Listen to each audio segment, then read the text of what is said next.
Welcome back to Mrs. Swistack's Art Room on the Couch. Today's lesson is drawing a bouquet of tulips from our May Sketching Challenge. Our first step is go look for some reference. Now, I picked out this pretty bouquet of tulips off of Google, so you can always do a Google search, or you can go out in your garden and see if you have any tulips there that you would like to draw, and take a picture of it and keep it handy. Okay, now it's time to assemble those art materials. You need a pencil with an eraser, you need a piece of drawing paper, and of course you're going to need some coloring tools for later on. So first I started by drawing my container. That's an oval on the top, two straight lines on the side, and a curved bottom. And now I'm penciling in my tulips. Think egg shape, separate them with some little lines. Now notice I'm drawing very darkly so that the video can pick it up. When you're drawing, I do want you to draw nice and lightly.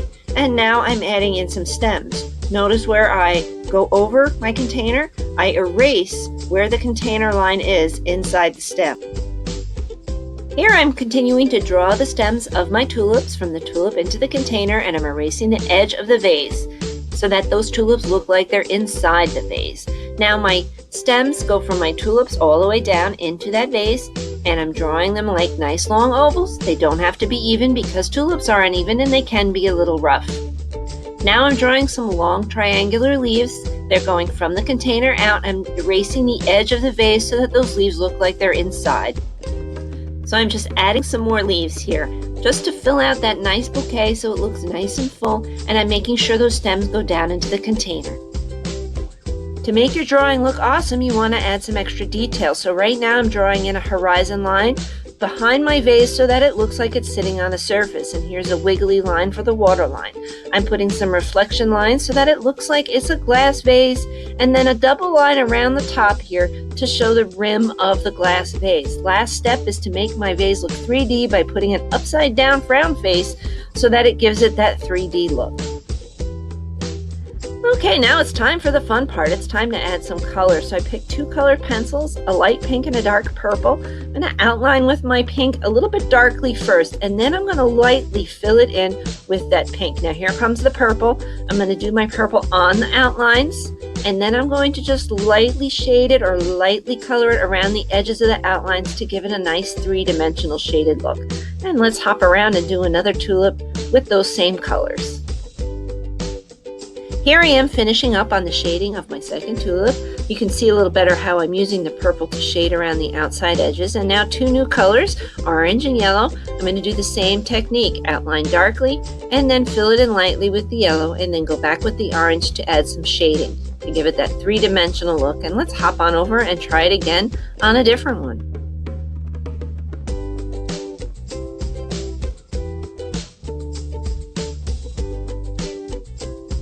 So here I picked a dark and a light green to shade in my leaves. Now I'm doing the same technique, dark around the edges, lighter on the center, and then when it's closest to another tulip or leaf, I do add a little bit darker so that it looks like a shadow cast. Now I do like to hop around when I'm coloring, so I'm about to pick two new colors, red and orange. I'm going to use the same technique on the next tulip, just with two different colors, so you can see how that works. Now as soon as I'm all done coloring, I'll be right back with my finished tulips and leaves. Here I've got my tulips and my leaves all shaded and colored. Now I want you to notice that where the leaves and stems go below the water line, I've just colored them very lightly so that it looks like they're in water. And I also want you to take a look at my leaves and tulips. I've added just some lines going through the leaves and tulips so that it gives them that nice, interesting, natural texture.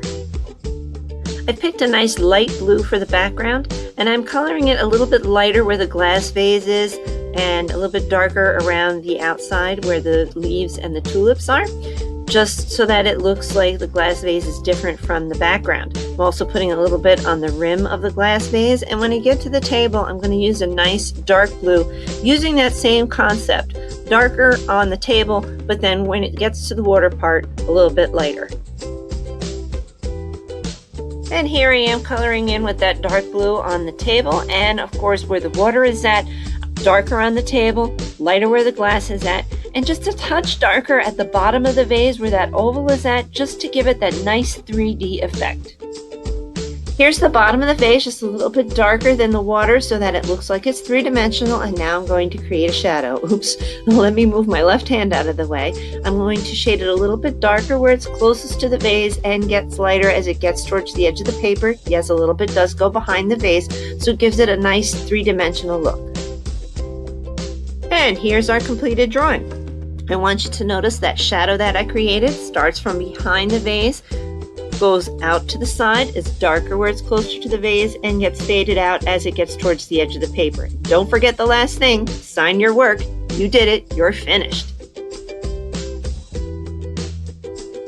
Thanks for stopping by Mrs. Swistak's art room on the couch. I hope you had fun with today's tulip tutorial, and I hope you all stay well, stay safe, and create art.